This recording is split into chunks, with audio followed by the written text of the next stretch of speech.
Hello everyone, welcome to study time with new informative video. UPPSC का PCS 2024 की जो प्रारंभिक परीक्षा थी वो संपन्न हो गई है। और आप लोगों ने जो भी मेहनत की थी, जो भी इतने समय से आप संघर्ष कर रहे थे, जो भी आप समय दे रहे थे अपनी पढ़ाई को, वो सब आप अपना जो पीसीएस प्री की कॉपी थी उस कॉपी में आप अपनी जो किस्मत है वो लिख कर आ गए हैं। और कैसी लिखी हुई है ये सब या तो ऊपर वाला जानता है, और या फिर सबसे बेहतर अगर कोई जानता है तो वो आप जानते हैं।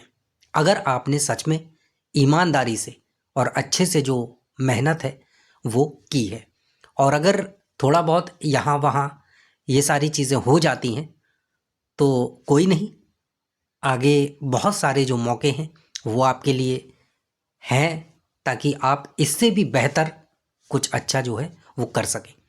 तो अगर इस पेपर में आपसे कहीं ना कहीं कोई चूक हो गई है या कुछ कमी रह गई है तो ऑब्ज़र्व करिए कि क्या चीज़ें रह गई हैं, उनको कैसे सुधारा जा सकता है कि आगे ये गलतियां जो हैं वो ना हो।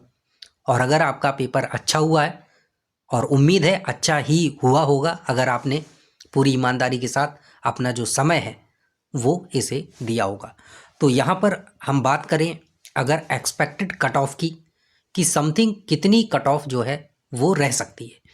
क्योंकि अभी देखिए ऑफिशियल आंसर की नहीं आई है, और हो सकता है कल या परसों में आपको जो इसकी ऑफिशियल आंसर की है वो देखने को मिल जाए, और उसके बाद आप जो अपने क्वेश्चन मैच करेंगे तो वो एकदम सटीक होंगे। अभी हो सकता है आपने किसी कोचिंग के आंसर की से किए हों या कहीं और से किए हों, तो 2 4 5 क्वेश्चन का ऊपर नीचे आप मान के चलिए कि आयोग और जो ये कोचिंग के आंसर सीट हैं इनमें बदलाव होगा ही होगा। तो ऑफिशियल में क्या रहता है वो देखने वाली बात है, लेकिन फिर भी अभी एक हद तक ये कह सकते हैं कि अनुमान तो लग ही गया होगा कि आप कहाँ तक पहुँच रहे हैं। तो अगर इसमें बात करें कट ऑफ की, तो देखिए 2 3 चीज़ें हैं जिन पर कट ऑफ निर्भर करती है। लेकिन इस बार आपने पेपर जो देखा तो ऐसा नहीं था कि पेपर अगर लेंदी था तो वो केवल आपके लिए था, नहीं, वो सभी के लिए था। इस बार जो करंट अफेयर्स में खेल हुआ है, जो यूपी स्पेशल में हुआ है, तो ऐसा नहीं सिर्फ आपके साथ हुआ है, सभी के साथ हुआ है। सभी सेम उसी तरीके से ही जो पढ़ाई वगैरह है वो करते हैं। और जो पीसीएस का पैटर्न है वो दिन प्रतिदिन चेंज होता चला जा रहा है। हर साल आपको कुछ नया देखने को मिलता है, और इस बार और ज़्यादा जो नया है वो देखने को मिला करंट अफेयर्स के साथ, जो कि जो 30 35 क्वेश्चन का खेल रहता है वो एकदम से ये कहिए कि जज्बात ही बदल गए, है ना। तो वो चीज़ें थी, बट कोई नहीं।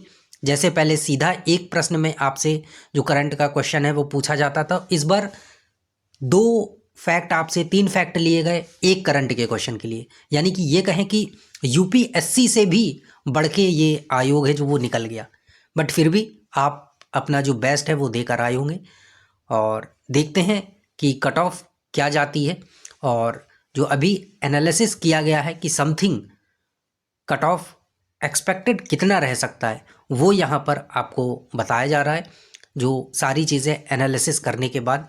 क्योंकि आपको पता है कि 5,76,000 बच्चों ने इसका फॉर्म फिल किया था, और मात्र 2,41,000 बच्चे इस एग्ज़ाम को दिए हैं। तो कितने बच्चे एग्ज़ाम को दिए हैं ये उतना खास मायने नहीं रखता है। ये इसलिए क्योंकि जो तैयारी मन लगाकर और अच्छे से कर रहा होता है वो कभी एग्ज़ाम नहीं छोड़ता है। वो कभी ऐसा नहीं करता है कि मेरा मन नहीं है एग्ज़ाम देने का, या मैं नहीं जा रहा हूँ, या सेंटर दूर है तो नहीं जाना है। हाँ, 0.1% बच्चे ऐसे कह सकते हैं जिनका छूट जाता है किसी ना किसी कारण, बस किसी के साथ कोई दुर्घटना हो गई, कुछ हो गया, ऐसी सब चीज़ों की वजह से, वो अलग बात है। वरना जो 2,41,000 है उसमें ये मान के चलिए कि 20 25 हज़ार बच्चे एकदम सेलेक्टेड ही रहते हैं, जिनका सिलेक्शन होना ही होना है। बस उन्हीं में जो खेल है वो हो जाता है। बाकी के 2 लाख तो अपना प्रयास करते हैं, हो सकता है अगले साल के लिए भी तैयार रहें, ये सारी चीज़ें होती हैं। तो अब अगर बात करें कि कितना जो है कट ऑफ रह सकता है, तो देखिए जो एनालिसिस किया गया है उस आधार पे अगर बात करें, जो पेपर का पैटर्न था, जो लेवल था, इन सब चीज़ों को देखकर, तो जो जनरल कैटेगरी का कट ऑफ रह सकता है, यहाँ पर क्वेश्चन की बात हो रही है, ना कि जो नंबर हैं वो, क्योंकि क्वेश्चन आते हैं 150 और ये होते हैं आपके 200 नंबर के। ठीक है, तो यहाँ पर हम क्वेश्चन की बात करेंगे कि कितने क्वेश्चन पर जो मेंस के लिए क्वालिफाई किया जा सकता है।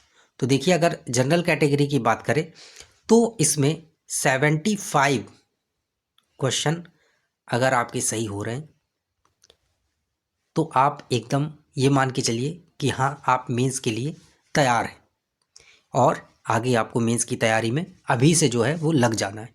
75, अगर आपके 75 से ऊपर, जितना ऊपर हो रहा है उतना ज़्यादा आप सीओटी बढ़ा के चल सकते हैं। यानी कि अगर आपका 80 प्लस क्वेश्चन हो रहा है तो आप ये मान के चलिए कि 1000% आपका जो सिलेक्शन है वो मेंस के लिए होगा, आप मेंस के लिए क्वालिफाई करेंगे पेपर के पैटर्न और लेवल को देखते हुए। ठीक है, तो अगर आपका 80 प्लस हो रहा है तो आप एकदम श्योर हो जाइए कि हाँ, मैं मेंस देने जा रहा हूँ और अभी से उसमें लग जाइए।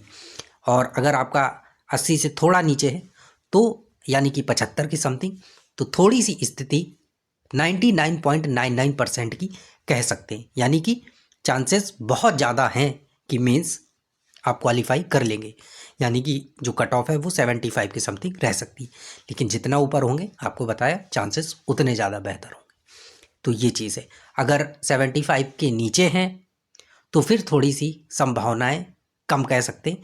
बाकी आप पढ़ते रहिए, चाहे आगे आर आने वाला पेपर है उसके लिए मानिए, या मेंस का अगर आप कुछ तैयार कर रहे थे पहले से तो उसको करते रहिए, क्योंकि ऐसा तो है नहीं कि अगर मेंस का पढ़ लिए तो अगर सिलेक्शन नहीं हुआ, कट ऑफ थोड़ा ज़्यादा चली गई तो बेकार हो जाएगा। नहीं, बेकार नहीं होता है, क्योंकि 2025 का फिर से पीसीएस आएगा और फिर से मेंस होगा, तो आप उसके लिए तो तैयार रहेंगे ही पहले से।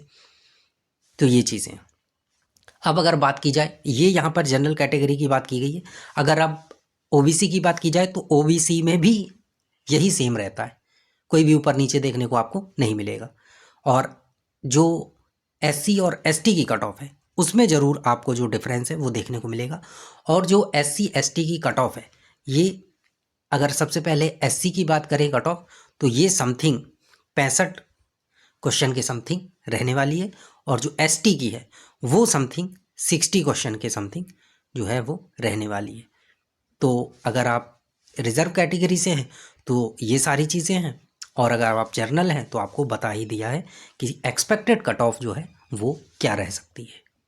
तो अब आप इसके अनुसार अपनी जो तैयारी है उसमें लग जाइए। अगर आपका स्कोर इससे भी कम है तो फिर आगे आपके लिए आर का पेपर है, अगर आपने फॉर्म फिल किया है तो उसके लिए अच्छे से तैयारी में लग जाइए, क्योंकि अब आर ही आखिरी जो आपके पास है मौका है, लेकिन वो भी आखिरी नहीं है।